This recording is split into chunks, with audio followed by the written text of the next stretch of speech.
Bonjour à toutes et bonjour à tous, bienvenue pour cette 14e édition d'Occitanie Innove, une rencontre en direct du centre de congrès Diagora de la Beige, un rendez-vous qui est adapté à la situation sanitaire du moment.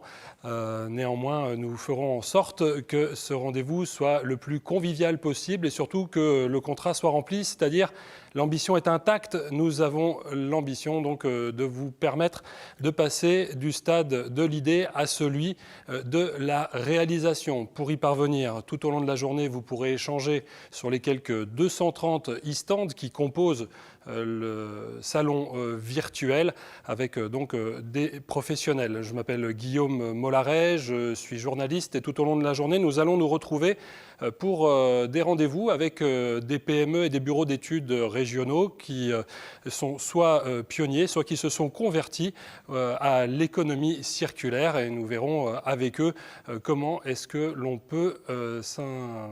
peut se développer au travers de cette économie. Mais avant de commencer nos tables rondes, je vous demande de bien vouloir recevoir un message de la présidente de la région Occitanie, Carole Delga. Bonjour à toutes et bonjour à tous. Je vous souhaite la bienvenue pour cette 14e édition des rencontres de l'innovation en Occitanie, la rencontre annuelle de tous les acteurs de l'innovation. Parce que l'innovation est un levier essentiel de la relance, nous avons tout mis en œuvre pour qu'Occitanie Innove puisse se tenir dans un format entièrement virtuel. C'est donc une édition qui innove et qui s'adapte au contexte sanitaire. Plus que jamais, la région Occitanie est mobilisée pour soutenir les entreprises du territoire en cette année si particulière. L'innovation est un atout pour la reprise économique, pour la croissance verte, pour l'emploi. Et notre région regorge d'entreprises innovantes, capables de s'adapter, de rebondir. Notre rôle est donc de les soutenir, de les valoriser. Ce sont elles qui seront les moteurs de la relance économique et notamment pour l'emploi. Dès le début de la crise, nous avons été la région des solutions. Nous avons pris des mesures importantes et inédites pour soutenir les acteurs économiques du territoire, permettant d'accompagner près de 50 000 entreprises et de sauvegarder 250 000 emplois.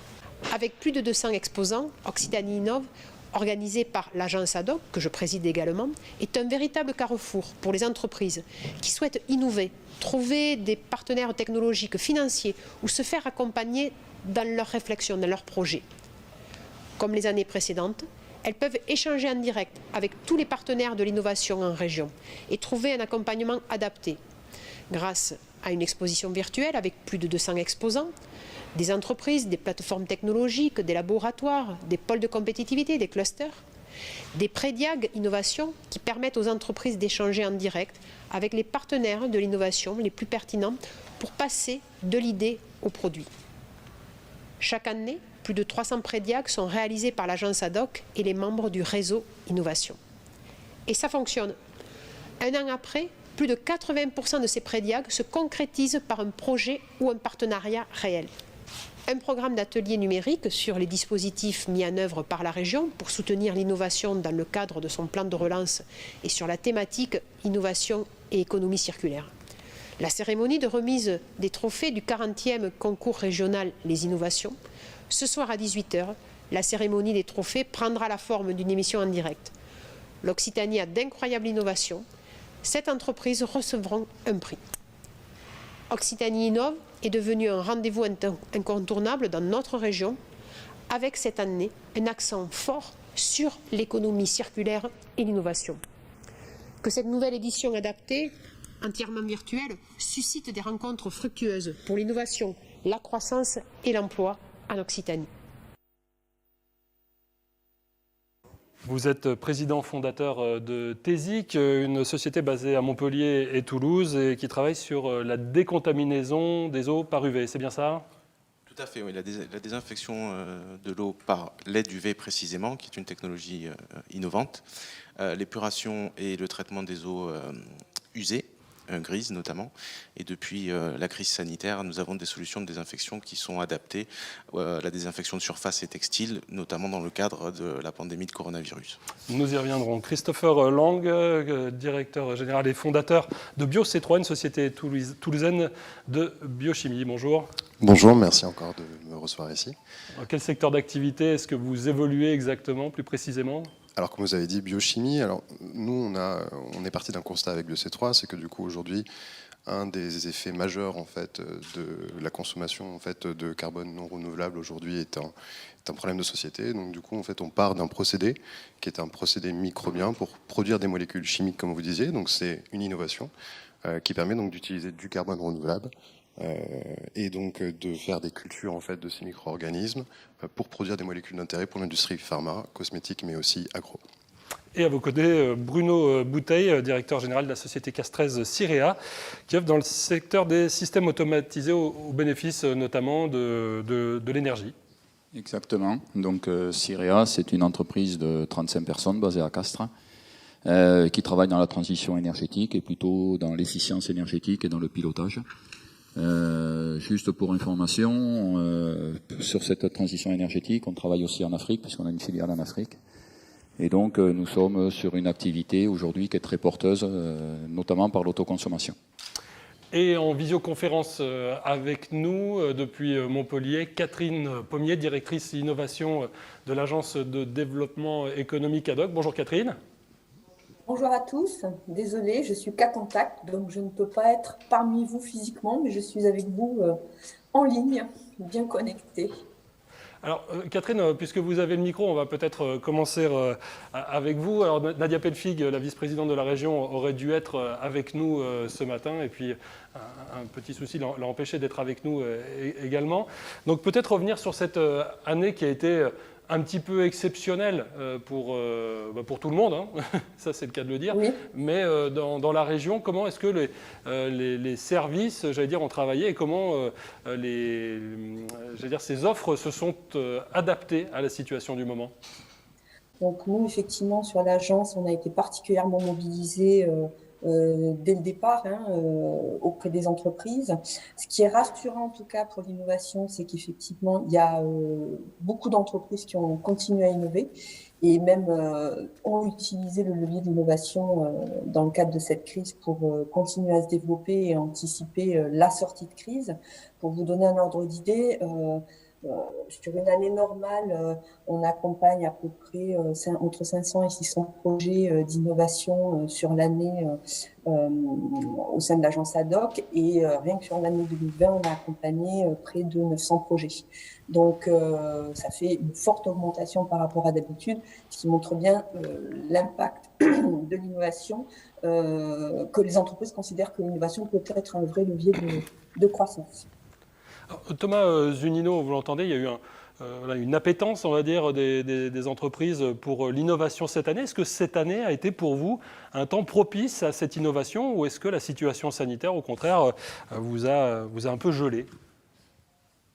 Alors nous, très clairement, avec notre expertise en désinfection et on va dire la pertinence de notre technologie, on a été très sollicité dès le début du confinement pour proposer des solutions dans le cadre de la réponse à la crise sanitaire.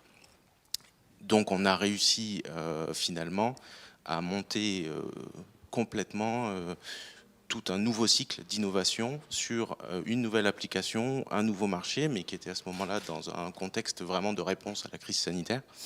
Et donc pour nous, ça a été vraiment clairement une forte année d'innovation, mais qui a été liée aussi à la sollicitation Covid-19. Et donc, on a réussi du coup à mobiliser tout l'environnement de l'innovation, et notamment l'environnement régional, pour créer des produits pertinents de façon très très vite et rapide, et de façon très efficace. Alors, on va dire que votre activité était opportunément dans une cible qui lui permettait d'innover. Est-ce que Bruno Bouteille, vous, c'est peut-être pas vraiment le cas de votre entreprise en termes d'organisation? Comment est-ce que vous vous y êtes pris pour innover malgré tout, sachant que suivant là où l'on vit, on n'est pas forcément équipé pour pouvoir travailler en équipe? Si, je crois qu'en fait, aujourd'hui, le contexte nous a amenés tous à innover, ne serait-ce que dans les organisations, le télétravail, etc. Et donc même aussi la redéfinition des postes de travail au sein de l'entreprise. Parce que bon, nous, on a une activité qui est une activité, pour certains postes qui sont possibles en télétravail, mais d'autres qui ne le sont pas, parce que les postes de production, les machines sont présentes dans l'atelier, et donc voilà. Donc il a fallu en fait innover dans tous les sens du terme, mettre en place des nouveaux outils, des nouveaux moyens de partage de l'information et de travailler de manière au fait presque aussi aisée en distanciel qu'en présentiel. Christopher Lang, on imagine votre société, par son secteur d'activité, très gourmande en capitaux. Est-ce que cette année a été une année où il a fallu faire le dos rond, ou est-ce qu'au contraire, les investisseurs ont montré de l'appétence pour vos innovations ? Effectivement, l'année dernière a été une année très particulière et où il a fallu vraiment s'adapter. Et effectivement, ça a été un moment où il y a eu du challenge en fait dans l'entreprise, où effectivement des postes qui étaient comme le vôtre non télétravaillables, on a dû mettre en place quelque chose qui était donc des rôles de communication, donc des outils de communication qui permettaient en fait de fluidifier ça. Mais pour rebondir sur votre question, aujourd'hui en fait, nous on est issus justement en fait d'un fonds d'investissement. Enfin, on a un fonds d'investissement qui est rentré dans notre capital donc en 2019. Il n'a pas fallu faire le dos rond. Je pense que ça nous a permis en fait de faire le recul sur nos projets et de se recentrer aujourd'hui sur qu'est-ce qui est important. Et je pense que l'important, c'est effectivement, comme disait Thomas, l'innovation. La région nous a permis de faire ça aujourd'hui et donc il nous a donné ces subventions et cette aide effectivement qui nous a donné un push dans cette dernière année en fait pour nous recentrer et donc nous donner plus d'autonomie.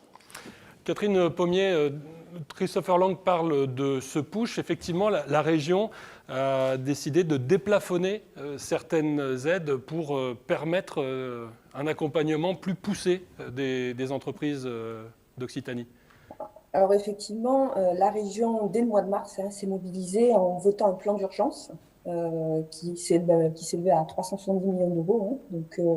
Et ce plan d'urgence, il visait vraiment à mettre en place tous les dispositifs pour permettre aux entreprises qui devaient fermer dans la période de confinement dur de toucher un minimum d'activité, de revenus en complément des aides de l'État. Et puis, à partir de l'été, il y a un plan de relance là qui a été mis en œuvre de 211 millions d'euros. Et donc, effectivement, au total, ça fait près de 580 millions d'euros qui ont été mis sur la table par la région au profit des entreprises. Donc, effectivement, il y a eu des dispositifs accélérés comme le passe-rebond.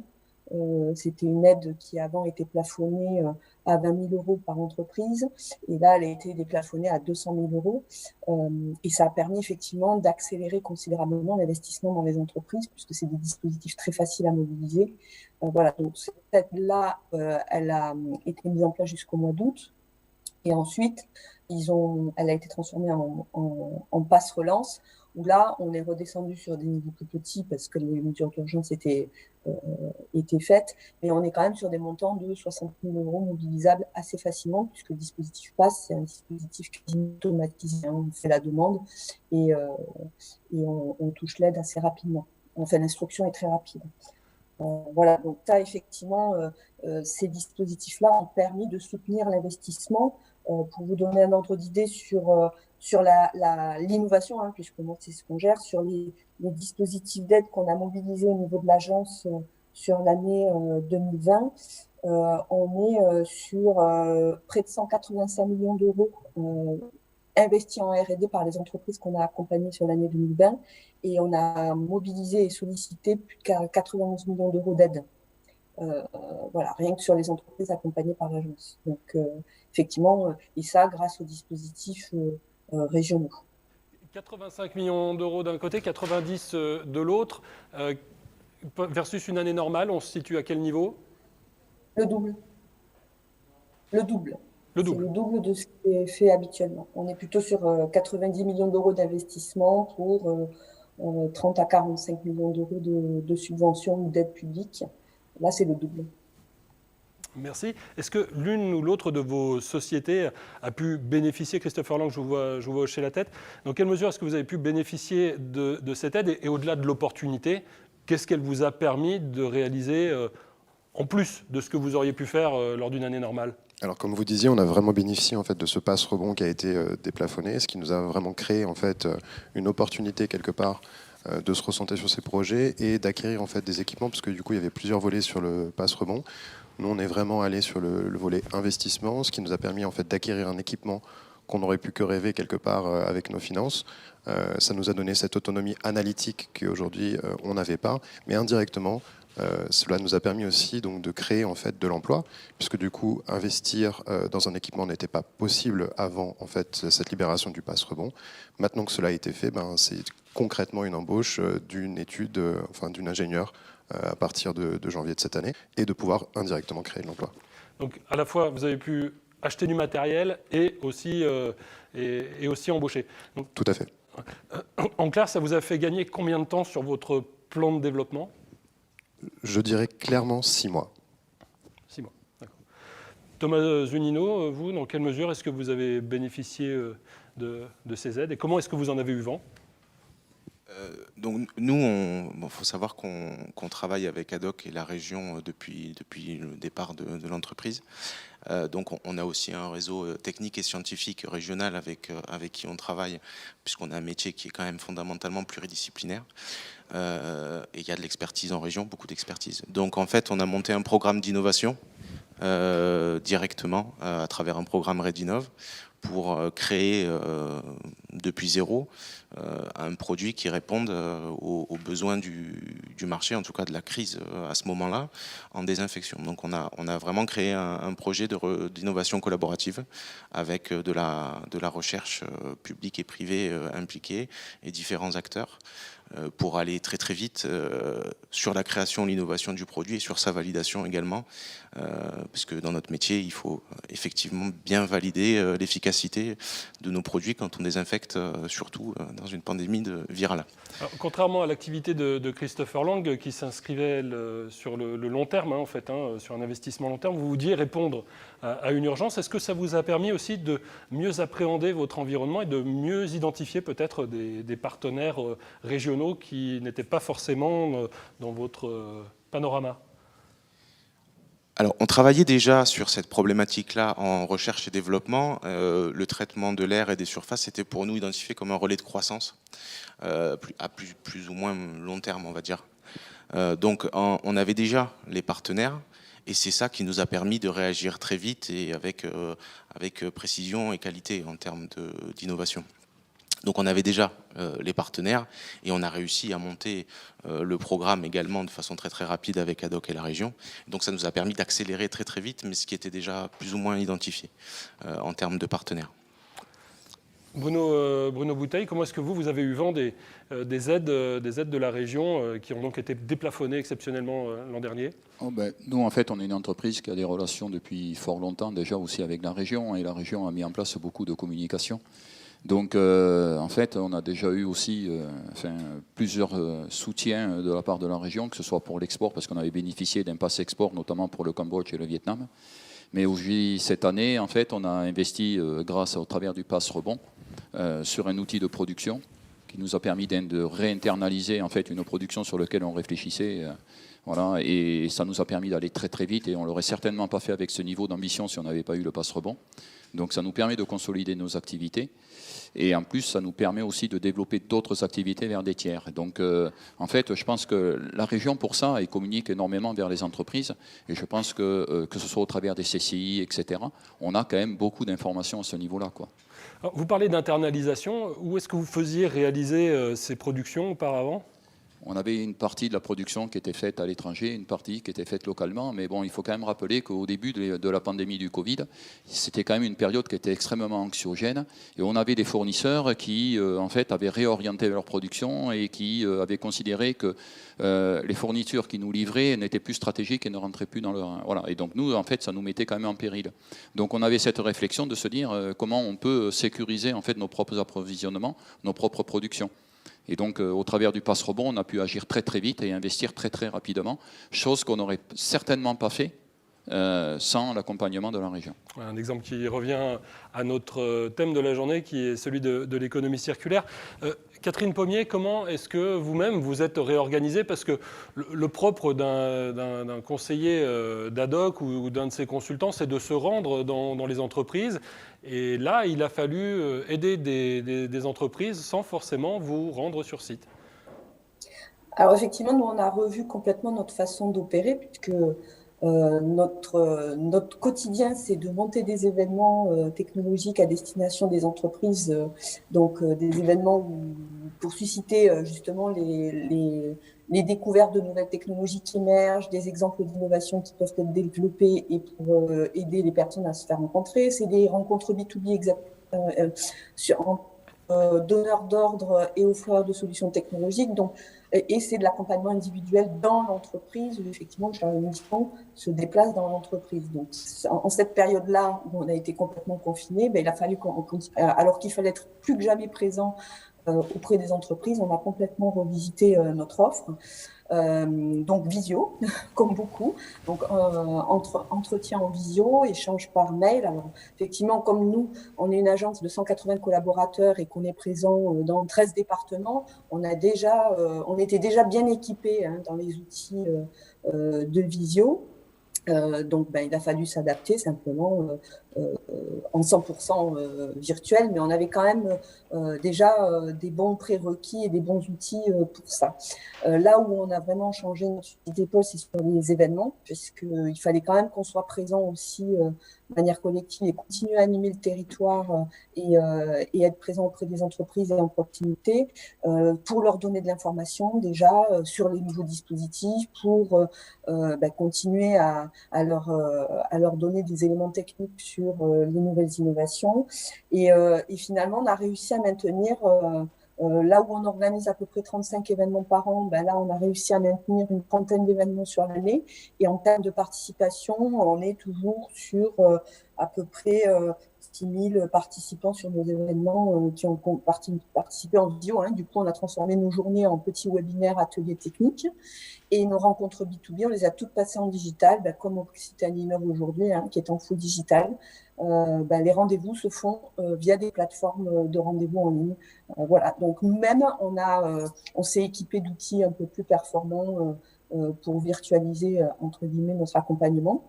Mais voilà, toujours dans le but d'être toujours très très présent dans les entreprises. Et puis, il a fallu être très, très réactif également, puisque, comme je vous le disais, on a presque doublé le nombre de projets accompagnés avec une notion d'urgence quand même, qu'on n'a pas habituellement. Et là, du coup, les équipes ont beaucoup travaillé et on a fait beaucoup de dons de jours, de congés au personnel soignant, puisqu'on a mis en place aussi une cagnotte de dons de jours pour les congés qu'on ne pouvait pas prendre. Voilà. Donc, les équipes ont énormément travaillé sur toute l'année. Merci pour ces précisions. Avant de vous redonner la parole, je vais juste préciser une chose, c'est que vous pouvez évidemment nous poser des questions ou poser des questions à nos intervenants via le chat. Je recevrai directement vos questions sur mon téléphone et je me ferai votre porte-parole. Catherine Pommier, je reviens vers vous. Vous avez parlé de passe rebond, de passe relance. En général, quand on emploie ces mots, c'est pour parler de remise en jeu et ça a vocation à être éphémère. Alors comment est-ce qu'on fait pour qu'il s'agisse effectivement d'un cachet de vitamines et pas d'une perfusion, l'augmentation de ces aides ?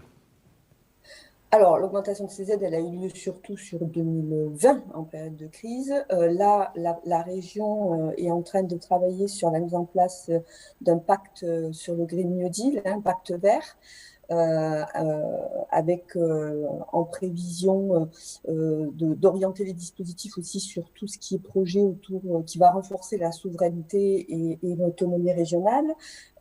C'est aussi des projets, on va dire, avec des modèles économiques plus vertueux, qui respectent l'environnement ou qui ont un impact sociétal, environnemental plus important.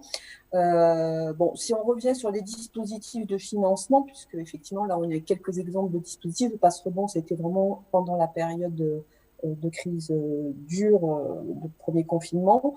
Là aujourd'hui il y a quand même pas mal de dispositifs toujours très actifs. Vous avez, on va les citer, comme ça les personnes auront en tête ce qu'elles peuvent mobiliser. Vous avez donc le contrat innovation qui finance des dépenses de R&D, donc du interne, on va dire. Donc ça va être du salaire pour le développement d'un projet.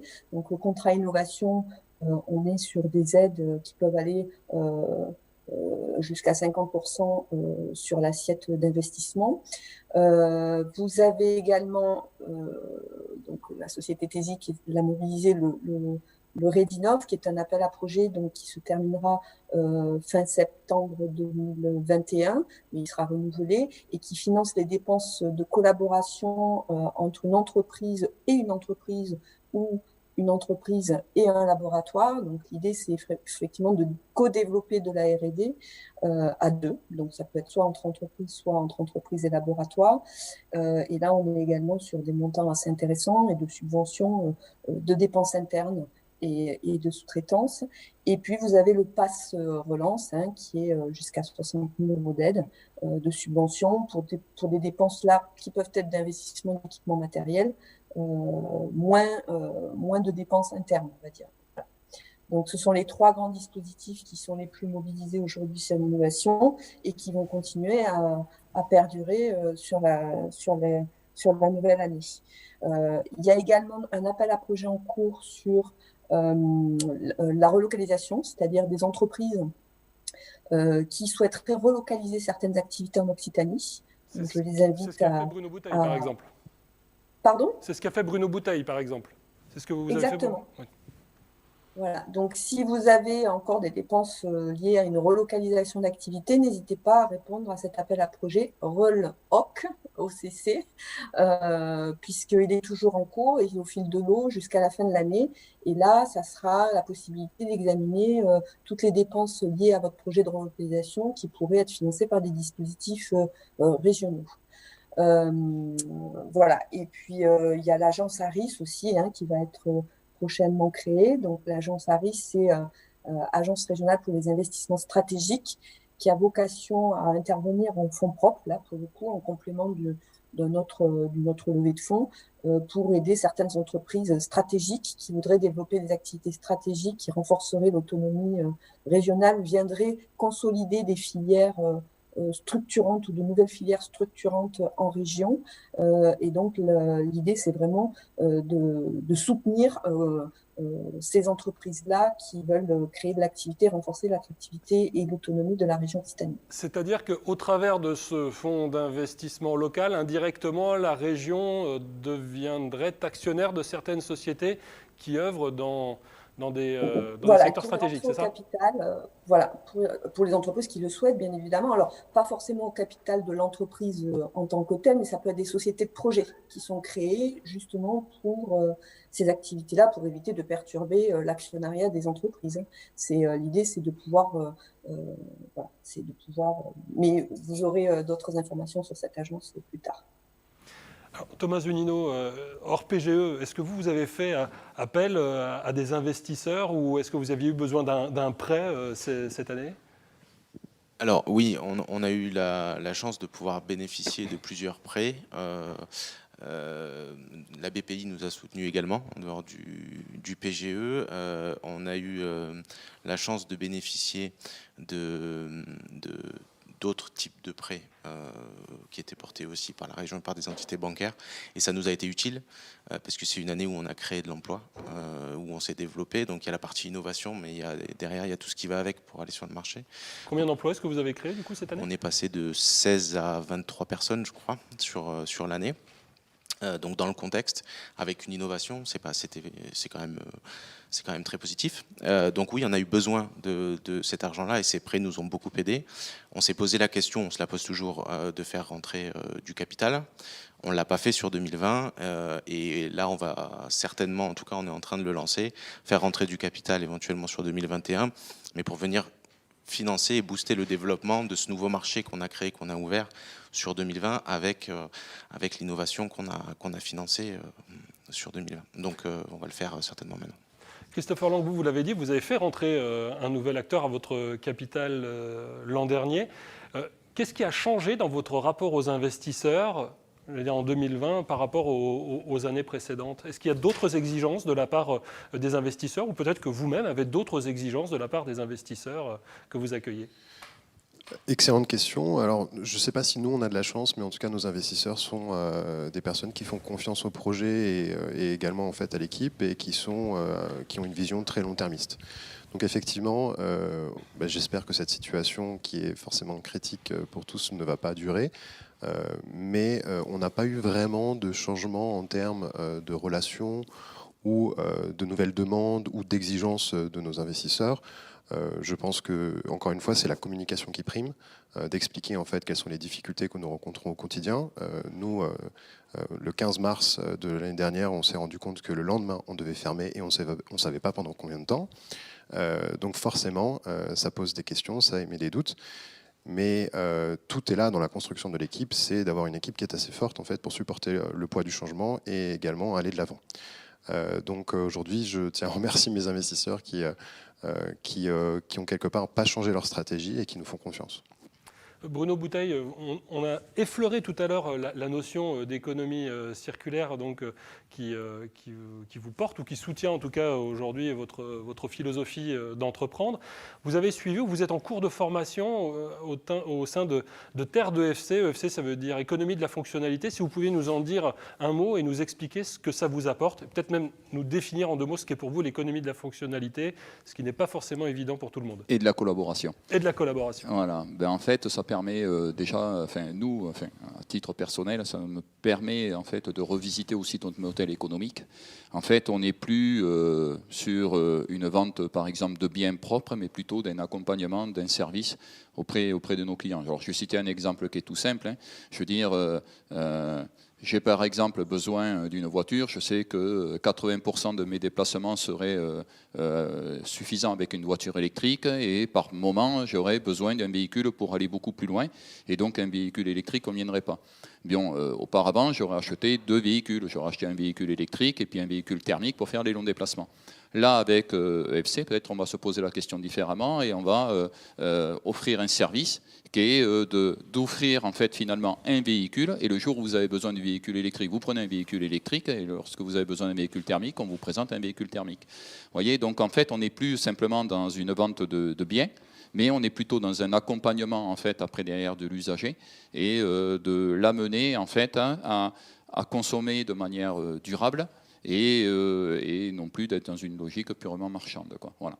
Donc, à titre personnel, nous, ça nous permet de revisiter aussi, de revoir nos liens avec nos clients, de voir comment ils consomment nos produits, finalement, pourquoi ils les utilisent, et peut-être d'offrir des services qui sont complémentaires ou de les étendre et d'avoir une relation qui est plus profonde et à plus long terme avec nos clients. Alors, c'est quelque chose, une transformation, ça se fait forcément sur le temps long. Vous aviez décidé de la faire quand? Vous avez décidé ça l'an dernier ou c'était antérieur? Non, en fait, on a toujours une réflexion sur notre modèle économique, comment on travaille, comment on peut tisser des relations durables avec nos clients. Nous, l'entreprise, elle a 26 ans, donc on a des clients qu'on a depuis X années. Et en fait, finalement, on ne prend jamais le recul nécessaire pour se demander pourquoi en fait on a réussi à établir cette relation sur le long terme et comment on peut encore la consolider et comment on peut se servir de ce modèle-là aussi vers des nouveaux clients, quoi, et comment on peut enrichir en fait l'offre de l'entreprise, quoi. Voilà. Je rappelle à nos auditeurs qui peuvent toujours nous poser des questions via le chat donc pour nos différents invités. Où est-ce que ça vous parle, cette notion d'économie circulaire ou de la fonctionnalité, Christopher Lang, ou ce n'est pas vraiment applicable à votre activité? Si, toujours. Alors du coup, économie circulaire, nous aussi, c'est aussi un réseau de partenaires, je pense, aussi, qui est intéressant. Nous, Toulouse, ça a été vraiment un choix pour son écosystème. Aujourd'hui, il y a plusieurs partenaires qui sont autour de nous, mais littéralement à quelques mètres, puisque nous avons déménagé sur le site de l'INSA, qui est un site extrêmement qualitatif avec des instituts comme le CRIT, qui permet en fait de faire le montée en échelle de nos procédés, ou également en fait Metatool, qui est aussi un partenaire pour tout ce qui est analytique et quantification de molécules issues du métabolisme. Cette économie-là, circulaire, c'est quelque chose qui fait partie intrinsèque en fait, de la vie de nos entreprises tous les jours et sur lequel on doit forcément mettre un point d'honneur. Thomas Zunino, vous avez parlé d'un projet collaboratif donc, pour développer ce produit de traitement des surfaces par LED UV. Il a fallu pour ça nouer des partenariats. Et quand on noue des partenariats, il faut définir aussi quelle est la valeur ajoutée de chacun sur un produit. Comment est-ce qu'on définit précisément sur un produit la valeur ajoutée qu'apporte chacun des partenaires sur le produit? Alors nous comme je le disais, on a quand même la particularité d'avoir un métier qui est très pluridisciplinaire. Donc on ne parle pas de désinfection sans parler de microbiologie, de virologie, de physique, etc. Donc on a besoin, et ça c'est vrai depuis la création de TESIC, on a besoin de tous ces savoir-faire-là. On ne peut pas être spécialiste de tout. Et après, au niveau de l'économie, chaque partenaire va avoir ses activités. Donc il y a les partenaires institutionnels ou publics qui ont une activité particulière. L'idée, c'est quand même d'amener à travers l'innovation et la collaboration toute cette valeur ajoutée que représente la recherche sur le terrain, hein, de façon réelle et palpable, pour venir alimenter cette fameuse économie. Et après, entre partenaires, je vais prendre un exemple qui est très simple et très concret. On a développé donc cette innovation-là avec la société Néovirtec de Toulouse, qui est une société qui est à la pointe du domaine virologique avec des virus fluorescents. On a fait intervenir des laboratoires locaux. On travaille historiquement avec le laboratoire Biofac de Montpellier, par exemple, et on a travaillé avec l'école des mines d'Alès et le laboratoire LGEI. Donc la recherche est présente, très utile, et on a pu monter les méthodes de validation, de démonstration et d'efficacité de nos produits grâce à ce savoir-faire-là, et notamment à celui de Néovirtec. Derrière, on a créé, ce faisant, des méthodes de validation et des méthodes de contrôle de ce type de procédé. Donc Néovirtec, qui est une société privée par exemple, ou les autres laboratoires en jeu, ont eux aussi derrière un business model qui se crée. Donc c'est pour ça que c'est un projet collaboratif. Donc dans ce cadre-là très précis, c'est extrêmement simple. Chacun économiquement est gagnant dans le sens où chacun va développer son propre business model autour de cette collaboration-là. Et ces business models se développant aussi et ces compétences se développant aussi sont toujours mobilisables pour perpétuer finalement les innovations dans le domaine. Pour être concret, on n'est pas forcément sur de la prestation de service, du coup. Non, il y a les deux. Là, pour le coup, sur ce projet-là, la société Néovirtec, nous, on est porteur, parce qu'il y a un porteur, mais la société Néovirtec porte aussi le projet et investit aussi dans ce projet-là. Donc, par contre, on a de la prestation de service avec certains autres laboratoires, et le laboratoire LGEI, donc l'école des mines d'Alès, est aussi un membre du projet, donc participe à son financement, et les activités sont financées par le laboratoire sur le projet. Donc, il y a différents niveaux, en fait.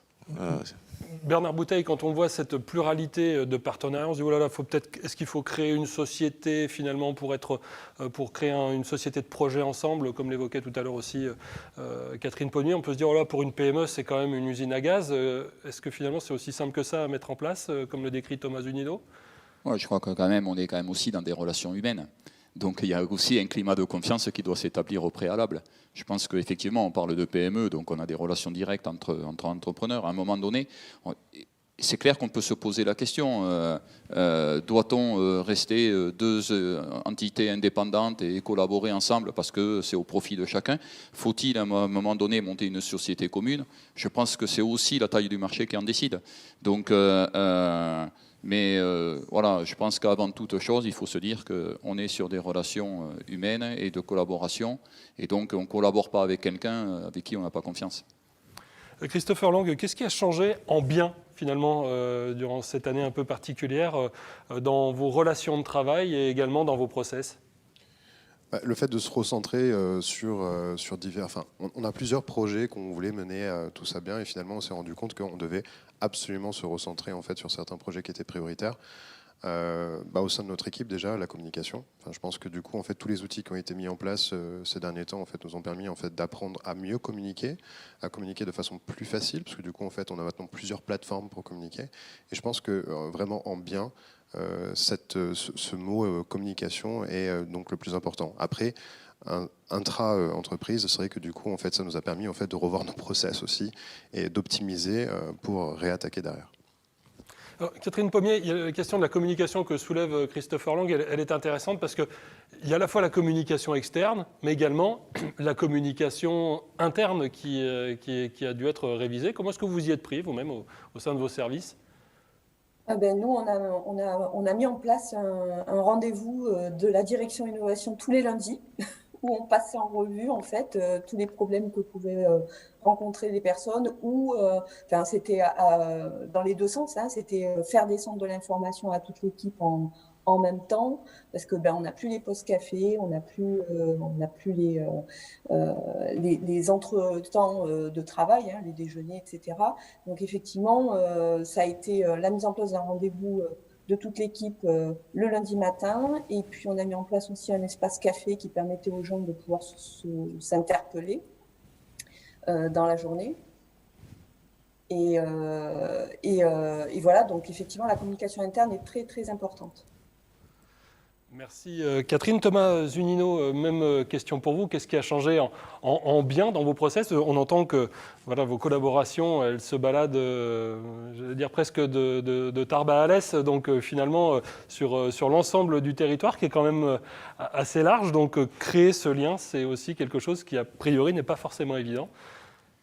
Non, on a beaucoup appris. Au début, c'était... on se demandait, je pense qu'on se l'est tous demandé, comment on va faire dans ce nouveau contexte pour trouver de l'efficience, et surtout qu'on est dans des moments où il faut encore plus d'efficience. Donc nous, on est un peu coutumés du fait, effectivement, parce qu'on travaille beaucoup en collaboration. Ce que disait Bruno est vrai, c'est qu'il y a cette notion d'écosystème, parce que quand on travaille une fois avec quelqu'un, on a confiance, puis on a envie de réitérer, d'aller plus loin. Donc on se connaît, mais donc nous, ça nous a vraiment poussé à revoir nos process de travail, mais comme tout le monde, il y a la communication qui était en jeu, etc. Et à aller chercher de l'efficience dans des méthodes qu'on ne maîtrisait pas, ou en tout cas pas assez. On s'est rendu compte, par exemple, de la puissance des outils numériques qu'on avait, collaboratifs, et d'une nouvelle façon qu'on pouvait travailler.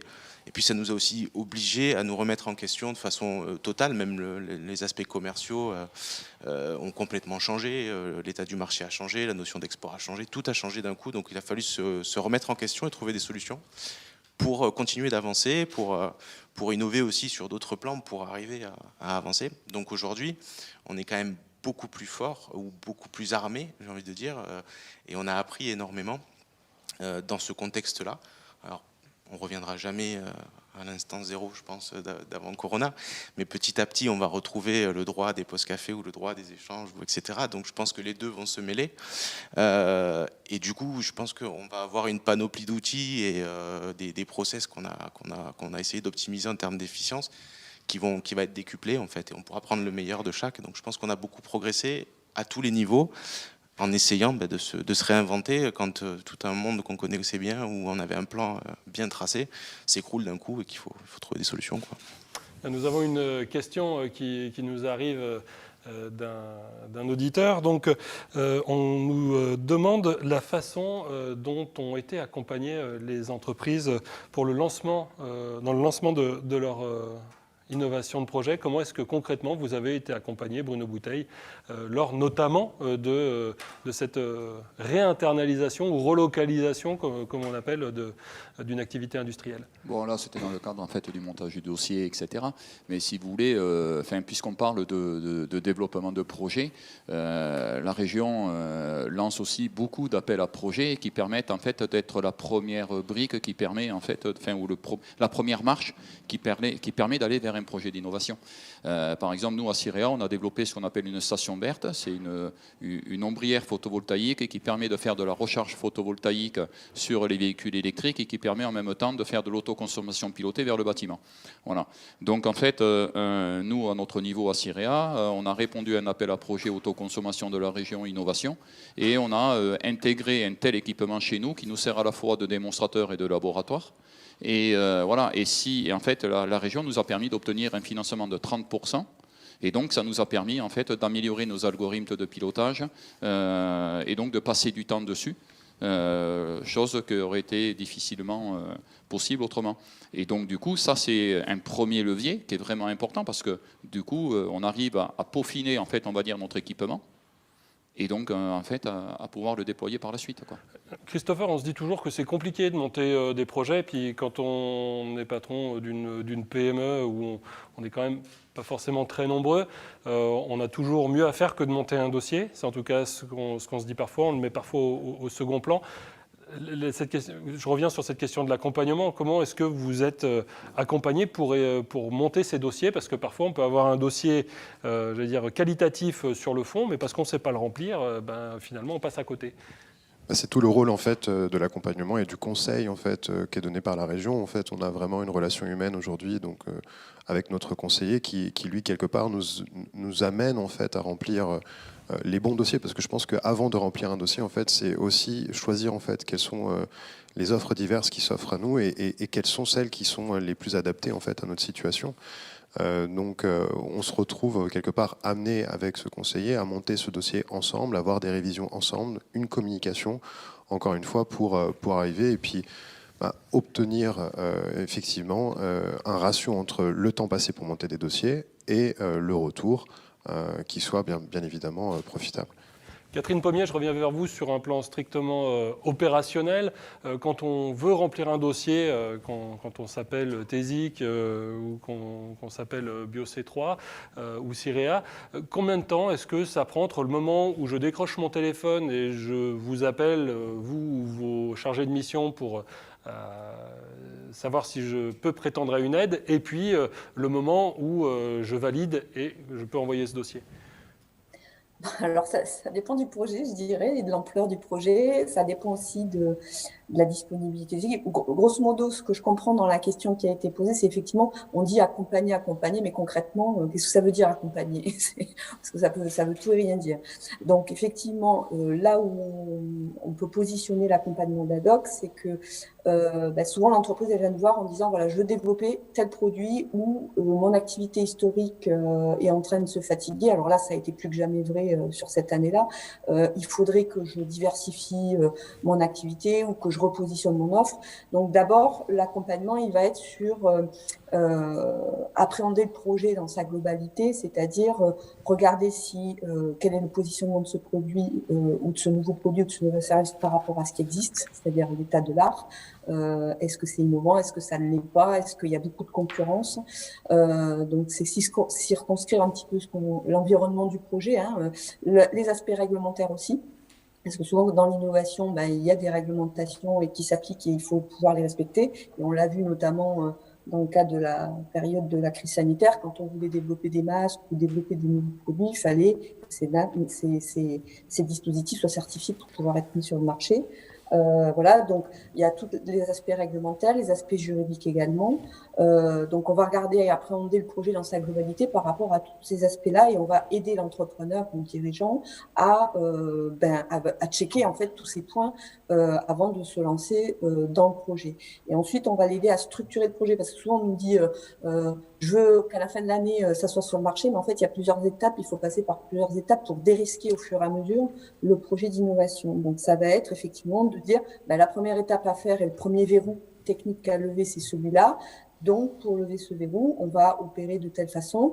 On regarde aussi les compétences en interne dans l'entreprise. Est-ce qu'elle maîtrise toutes les compétences ou est-ce qu'elle a besoin de prestataires externes ou de compétences externes? Et à ce moment-là, on va la mettre en relation soit avec un laboratoire pour compléter l'innovation, soit avec des prestataires techniques qu'on peut retrouver aujourd'hui sur le salon, les CRIT, les plateformes technologiques, etc., les sociétés de transfert de technologie comme les SAT. Et on va le mettre en relation avec tout cet écosystème-là, ou d'autres entreprises qu'on sait très pertinentes pour répondre à telle problématique ou telle prestation. Et du coup, ça permet à l'entreprise d'avoir un réseau de compétences autour d'elle qu'elle va pouvoir mobiliser sur le projet. Et enfin, on arrive sur le dispositif de financement. Quel est le meilleur dispositif adapté en fonction de cette étape-là qu'il faut financer, puisqu'il peut y avoir plusieurs étapes dans un projet et donc plusieurs dispositifs de financement qu'on va articuler autour de ce projet. Voilà, c'est plutôt comme ça qu'il faut l'appréhender. Donc effectivement, plus le projet est ambitieux, plus il va falloir passer de temps, plus l'entreprise est structurée, plus c'est rapide en général, puisque quand l'entreprise est structurée, elle a du personnel interne, etc. Voilà, donc je dirais c'est très variable en fonction de la nature du projet, du risque aussi technologique à lever. Mais en gros, en moyenne, je dirais, entre le premier coup de fil et le dépôt du dossier, on est sur une période de 4 à 6 mois. 4 à 6 mois donc avant de valider le dossier. On a une dernière question, Catherine Pommier, rapidement, qui est celle du délai d'instruction. Alors, les délais d'instruction, ils sont variables en fonction des dispositifs. Comme je le disais, sur les passes, c'est assez rapide. On va être sur du 2 à 4 mois. Sur le contrat innovation, ça dépend de la programmation, mais on est sur des délais de 6 mois. D'accord. Et on nous demande justement, voilà une question qui m'arrive à l'instant, comment est-ce que l'agence pourrait diminuer les délais pour le passe rebond? L'agence diminue le délai déjà, parce que déjà en orientant bien sur le bon dispositif, on limite les rejets quand même. Et puis on sait monter les dossiers. Donc effectivement, on est en capacité, quand on aide l'entreprise, de l'orienter sur la façon de remplir son dossier. Donc pour limiter le rejet. Et puis nous, on fait des revues de projet régulièrement avec les services de la région pour savoir où en est le projet, si ce projet-là a des chances de passer ou pas. Donc on a quand même notre rôle, il est aussi de permettre à l'entreprise de monter son dossier dans les meilleures conditions. Donc je dirais que passer par ADOC, c'est un gain de temps et un gain d'efficacité dans le sens où quand le dossier est bien monté, ben forcément le dossier a plus de chances de passer et d'être traité rapidement. Les dossiers qui traînent un peu sont des dossiers, effectivement, il peut y avoir des interrogations parce qu'il y a des questions qui sont posées dans le cadre du dossier, parce que voilà, on n'est pas. Donc je dirais que passer par l'agence, c'est effectivement accélérer. Voilà. Après, il y a des délais incompressibles. Hein, quand il y a eu énormément d'aides distribuées cette année, les services de la région n'ont pas triplé leurs effectifs pour traiter les demandes. Donc il faut considérer aussi que le délai de traitement, il est lié aussi à la masse de dossiers qu'il a fallu traiter cette année, en ayant tous conscience qu'il fallait aller le plus vite possible par rapport à ça. Je compléterai aussi parce que quand vous parlez d'accompagnement, il y a effectivement la clé d'entrée qui est le dispositif financier à activer, mais pas que. Nous, on a été très sollicités particulièrement cette année sur l'accompagnement à la transformation de l'entreprise, hein, se diversifier, se transformer. Donc là, typiquement, on a un appel. Alors là, on recrute 10 ans. Enfin, on recrute 10 entreprises par 10 entreprises, puisque c'est des accompagnements plus poussés, plus lourds.